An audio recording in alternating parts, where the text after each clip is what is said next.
हरि ओम। मंगलम भगवान विष्णु मंगलम गरुड़ध्वजः मंगलम पुंडरीकाक्ष मंगलायस्तनो हरि। नमस्कार, मैं हूं डॉक्टर राजकुमार शास्त्री। आप सभी दर्शकों को धनतेरस की बहुत बहुत शुभकामनाएं। जिस प्रकार से आप सब लोग जानते हैं कि दीपावली से 2 दिन पहले धनतेरस मनाने की परंपरा है। यह त्यौहार कार्तिक मास के कृष्ण पक्ष की त्रयोदशी को मनाया जाता है। इस दिन देवी महालक्ष्मी और भगवान यक्षराज कुबेर का पूजन होता है। वहीं धनतेरस की शाम को परिवार की सुख समृद्धि के लिए यम देवता का पूजन भी किया जाता है और यम नाम से दीपक भी जलाया जाता है।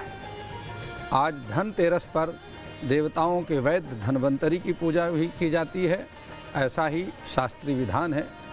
और इनकी पूजा से व्यक्ति को आरोग्यता की प्राप्ति होती है और आरोग्यता का आशीर्वाद प्राप्त होता है। धन्वंतरी को भगवान विष्णु का ही अवतार माना जाता है। धनतेरस को ही आयुर्वेद के प्रवर्तक धन्वंतरी का अवतार हुआ, इसलिए धन्वंतरी को आयुर्वेद का प्रवर्तक माना जाता है। समुद्र मंथन के समय धन्वंतरी ने संसार को अमृत प्रदान किया था। उन्होंने ही धनतेरस के दिन आयुर्वेद का भी प्रादुर्भाव किया था, जिससे आज भी मानव जाति का कल्याण हो रहा है और वे निरोगी काया प्राप्त कर रहे हैं।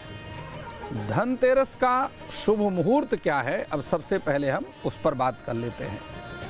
धनतेरस की पूजा का, चाहे दीपावली की पूजा का हो, एक शुभ मुहूर्त होता है। तो खरीदारी का जो धनतेरस का सर्वश्रेष्ठ मुहूर्त है वह 25 तारीख को ही, चूँकि इस वर्ष 25 अक्टूबर को ही धन त्रयोदशी का है, तो यह जो प्रदोष काल है, सायंकाल में प्रदोष काल होता है, तो 5:39 से 8:14 तक खरीदारी का सबसे अच्छा मुहूर्त है। इसको सर्वश्रेष्ठ मुहूर्त कहा गया है। इसी प्रकार से दूसरा जो मुहूर्त है वो सायंकाल में 7:08 से 8:14 तक का खरीदारी का श्रेष्ठ मुहूर्त इस वर्ष बन रहा है। देखिए, धनतेरस के दिन सायंकाल में व्याप्त जो त्रयोदशी में यमराज को दीपदान किया जाता है और यमराज का पूजन करने से, यमराज का दीपदान करने से उस घर के, उस परिवार के जो सदस्य हैं उनको किसी प्रकार से भी अकाल मृत्यु का भय नहीं रहता। अब हम आपको बताते हैं कि धन त्रयोदशी में आखिर पूजा किस विधि विधान के साथ करना चाहिए। तो देखिए, धन त्रयोदशी को सायंकाल में यम दीप का दान किया जाता है और इसी दिन जो निवास गृह के उत्तर दिशा में सायंकाल के समय ही कुबेर और धन्वंतरी जी का पूजन किया जाता है, इनकी स्थापना की जाती है। दोनों के सामने आग्नेय कोण में शुद्ध घी का अखंड दीपदान किया जाता है और सर्वप्रथम यह सारी पूजा संपन्न करने के बाद एक मंत्र है जो मैं आपको दे रहा हूँ, इस मंत्र का जाप करना बहुत आवश्यक होता है। मंत्र क्या है कि कुबेर का यह मंत्र है, कुबेराय नमस्तुभ्यम निधि पद्माधिपाय चा। एक बार इसको ठीक से समझ लीजिए इस मंत्र को। कुबेराय नमस्तुभ्यम निधि पद्माधिपाय चा भगवन त्वत्प्रसादेन धन धान्यादि संपदा।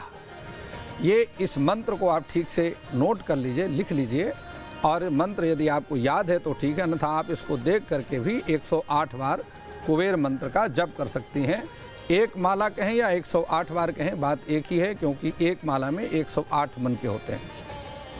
और इसके बाद धन्वंतरी स्तोत्र का पाठ करना चाहिए। धन संपन्नता के लिए कुबेर एवं आरोग्यता के लिए धन्वंतरी जी का पूजन करना विशेष लाभकारी होता है और इससे यह सभी कामनाओं की पूर्ति होती है। अब इस प्रकार से यह धन्वंतरी का चरित्र है, धन त्रयोदशी का चरित्र है। और दीपावली पूजा के बाद, जब इसके 2 दिन बाद दीपावली अमावस्या को आती है, तो दीपावली पूजन के बाद कुबेर यंत्र को घर के धन स्थान पर और धन्वंतरी यंत्र को घर के ईशान कोण में पूजा स्थान पर रखना चाहिए, क्योंकि बृहद वास्तुमाला में ईशाने देवतागृहम, ऐसा वर्णन है कि ईशान कोण में देवता का मंदिर बनाना चाहिए घर के। तो वहीं पर उसी पूजा स्थान में ले जाकर के धन्वंतरी यंत्र की स्थापना कर देनी चाहिए। अब हम बात करते हैं कि आखिर धनतेरस में आपको खरीदना क्या है। तो देखिए, सबसे पहली बात यह है कि आपने नवीन झाड़ू खरीदना है और 3 नवीन झाड़ू घर लेकर के आना है। लेकिन जब आप घर लेकर के वो झाड़ू आएंगे तो ये ध्यान रखें कि उसके मुख्य भाग पर आपने सफ़ेद धागा बांध करके घर लेकर के आना है। धातु के बर्तन में जल पात्र, ऐसा पात्र खरीदना है जिसमें आप जल के लिए प्रयोग करते हैं। और दीपावली पूजा के लिए श्री लक्ष्मी और गणेश जी भी आप चांदी की या मिट्टी के खरीदना है, लेकिन वह धन त्रयोदशी के दिन ही खरीदे जाते हैं। चांदी या धातु का आप कुबेर यंत्र भी खरीद सकते हैं और लक्ष्मी यंत्र भी इसी दिन खरीद करके आपने घर लेकर के आना है। और धनवंतरी यंत्र भी आरोग्यता के लिए लाना है। यंत्र में जो पूजा की जाती है वह अपने आप में विशेष महत्वपूर्ण होती है, उसका फल ज़्यादा प्राप्त होता है। पूजा के बर्तन भी आपने इसमें खरीदना है और पूजा से पूर्व निवास गृह के लिए कार्यस्थल, मंदिर या गौशाला को भी आपने सुव्यवस्थित तरीके से सजाना है और वहाँ पर जाकर के दीपमाला करनी है, दीपमालाओं से उसको सुसज्जित करना है।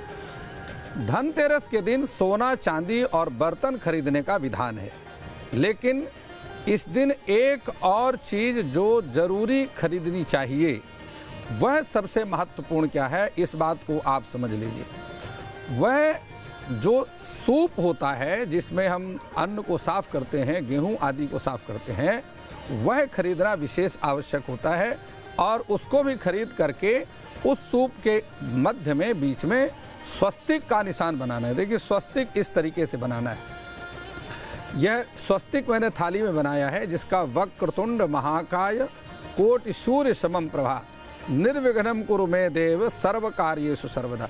इसकी जो चारों हिस्से हैं यह बिल्कुल बराबर होने चाहिए और चारों हिस्सों के बाद यह 4 बिंदियां हैं जो कि यह सूप के मध्य में आपने बनाना है और यह अर्थ, धर्म, काम, मोक्ष 4 पुरुषार्थों को देने वाली है। इसके साथ ही 2 रेखाएं बगल में लगानी है। यह गणेश भगवान के दोनों पुत्र के रूप में जाने जाते हैं, शुभ और लाभ, स्थैर्य और धैर्य। इस प्रकार से आपने उस सूप के अंदर स्वस्तिक बना करके अपने घर लेकर के आना है। यदि आप इस तरीके से धनतेरस का विधिवत अनुष्ठान करेंगे तो निश्चित रूप से आपका 1 वर्ष सुख, समृद्धि और विकास, उन्नति को प्राप्त करता हुआ व्यतीत होगा।